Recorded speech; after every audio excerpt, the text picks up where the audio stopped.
Hi guys, Cameron here from Fishbowl Events. Here I'm talking to Andre from Dreamweapon. So Dreamweapon are a psychedelic project from Portugal. It's Andre's solo project currently, and we just released a new album, Rites of Lunacy, on the 29th of January. So he's just here chatting about that new album and just how things are in Portugal at the moment. Hi guys, Cameron here from Fishbowl Events. I've got Andre here from Dreamweapon. I'm just going to tell us a little bit more about his band and his new album that was released just last month. So hi Andre, thanks very much for being Hi, here. Cami. Hi, Cami. Thank you How are you for today? inviting me. Yeah, feeling good. Yeah, thank you. Good stuff. Yeah, so thank you very much for taking the time to talk to us today. First of all, just for if you can give us a quick overview of just Dreamweapon for anyone who's not heard of them. Well, we are a Porto-based project, not a band anymore. We started out in 2009, and we released something like 5 albums so far, and a few singles and stuff. Yeah, I think that's it. Okay, cool. And when you say that you're a project rather than a band, is that just your solo project now then? At the moment, yes, yes. We kind of evolved from a full band to a project. We used to be 3, and then 4, and then 5, and then 3 again, and then 2, and then now currently since 2019, 1. Cool. And you've just had a new album released in January. Can you tell us a little bit about the album? Rites of Lunacy. Yes, this was an album which was recorded in 2016, right in between our debut and the 2018 Soul, released by Fuzz Club. Yeah, it was an album that was kind of forgotten, and until we had a lot of time and decided to release it. Were you sort of able to revive the album then because of the time that you've had over coronavirus? Yeah. Oh, cool. Wow. And yeah, you've released, what's it, 3 albums in 2020, so quite a lot for the fact that we were in lockdown and stuff like that. How was it writing and recording during coronavirus and lockdown?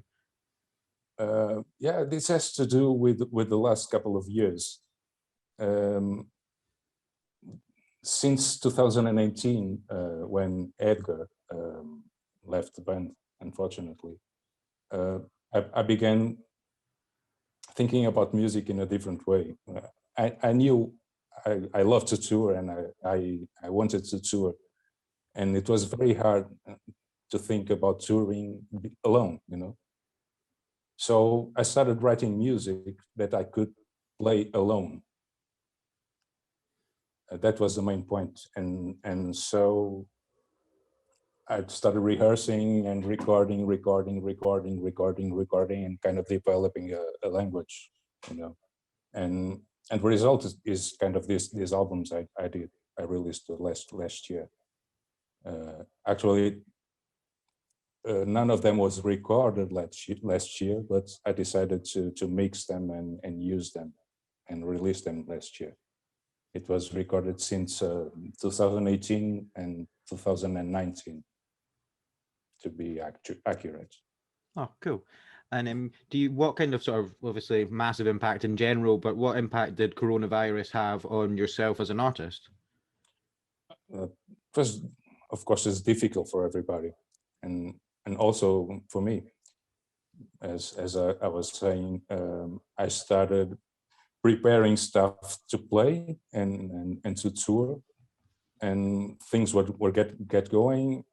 I was pretty confident in my performance, and suddenly the doors shut, and there's no market, and you cannot play shows and stuff.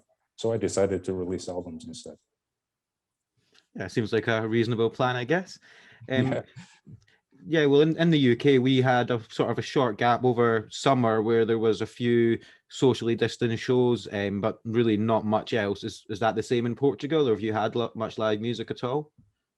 Yeah, things started to open again, but with a lot of rules, like you cannot play for big crowds, and like maximum. It depends on the venues and the size of the venues, but I think the audience was cut to 20 or 30%.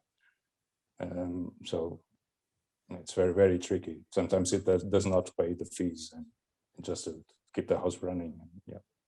Yeah, that's it. I think a lot of places, well, everywhere, a lot of venues are struggling because of that.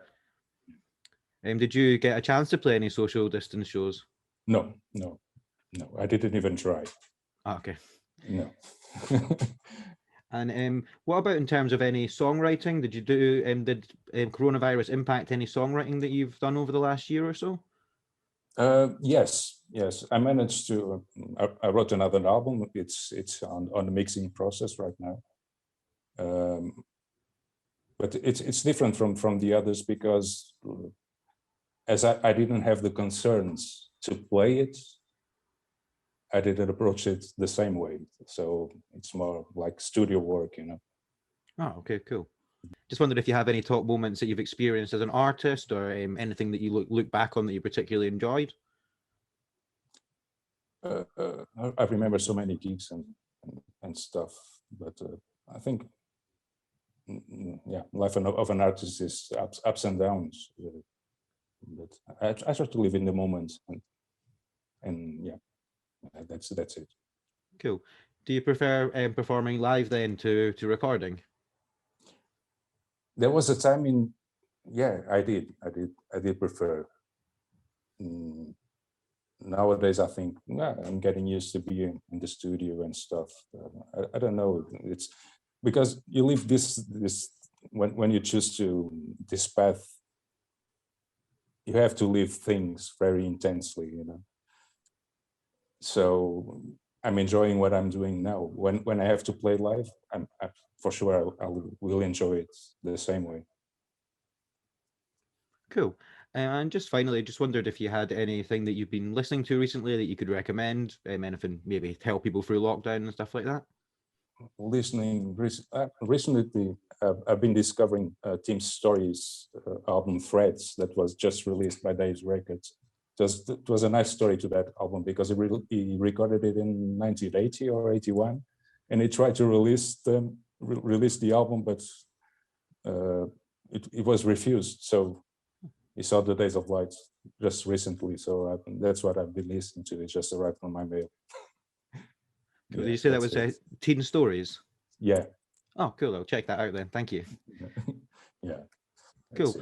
Well, thanks very much for talking to me today, Andre. That's been great for taking the time out to discuss everything with me. Thank you, Cameron.